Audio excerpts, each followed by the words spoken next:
Uruguay ও কলম্বিয়ার ম্যাচের মধ্যে কোন দল এগিয়ে ছিল সেটা বলার অপেক্ষা ছিল না।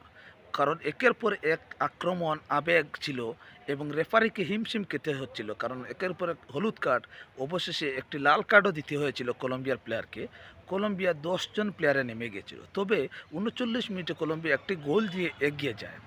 তবে সেই গোলটা যে শুধ হবে না সেটা কেউ ভাবছিল না, কারণ উরুগুয়ে দুর্দান্ত আক্রমণের পর আক্রমণ করেছে।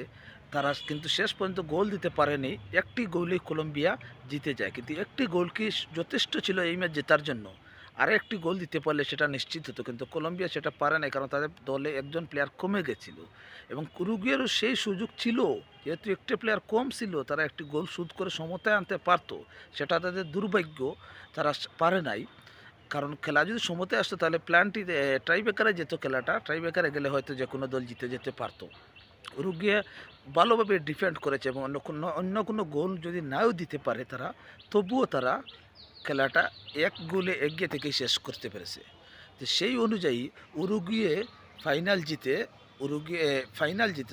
সেমিফাইনাল জিতে উরুগুয়ে ফাইনালে চলে যায় এবং বর্তমানে পায় আর্জেন্টিনাকে।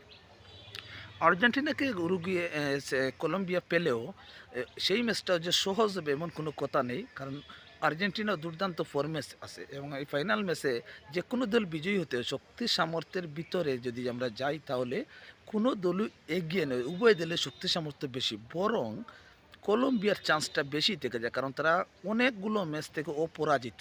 তার কোনো ম্যাচেই হারেনি, প্রায় 25-26টা ম্যাচের মতো। সেই অনুযায়ী কলম্বিয়া এবার ফাইনাল নেওয়ার সম্ভাবনা বেশি। তবে আর্জেন্টিনার ডিফেন্স কি ভেঙে গোল দিতে পারবে কলম্বিয়া, সেটা একটা প্রশ্নের বিষয়। 14 তারিখ অর্থাৎ সোমবার 15 তারিখ সকাল 6টার সময় এই ফাইনাল ম্যাচটা কোপা আমেরিকার অনুষ্ঠিত হবে। সেই ম্যাচের অপেক্ষায় সবাই বসে। আর্জেন্টিনা কি পারবে সেই শিরোপা জয় করতে, নাকি কলম্বিয়া তার ধারাবাহিকতা অব্যাহত রেখে সেই ম্যাচটা জিতে যাবে, সেটাই এখন দেখার অপেক্ষায়। তবে উরুগুয়ে এই কলম্বিয়ার ম্যাচে যে অনুষ্ঠিত হয়েছে সেই ম্যাচে উরুগুয়েকে সমতায় ফেরাতে শেষ দিকে নামানো হয় লুইস সুয়ারেজকে। 67 মিনিটের মতো সময়ে, অর্থাৎ উনি মাঠে নামার 5 মিনিটের মধ্যে একটি চান্স পেয়ে যান এবং সেই চান্সটা উনি শর্ট হিট করেন, কিন্তু সেই বলটা দুর্ভাগ্যজনক বলে গোল পোস্টে লেগে ফিরে আসে। সেটাই তাদের কাছে দুর্ভাগ্য। তো যাই হোক, উরুগুয়ে ভালো খেলেছে, কলম্বিয়া আরও ভালো খেলে ফাইনালে চলে গেছে। এখন দেখার বিষয়, কোপা আমেরিকা শিরোপা জিততে পারে কি পারে না কলম্বিয়া, সেই অপেক্ষা সবাই আছে। প্রিয় দর্শক, আপনারা কি মনে করেন, কলম্বিয়া কি পারবে শিরোপা জিততে, নাকি আপনাদের প্রিয় আর্জেন্টিনা আবারও কোপা আমেরিকার একটি শিরোপা জয় করে মেসিকে উপহার দেবে তারা?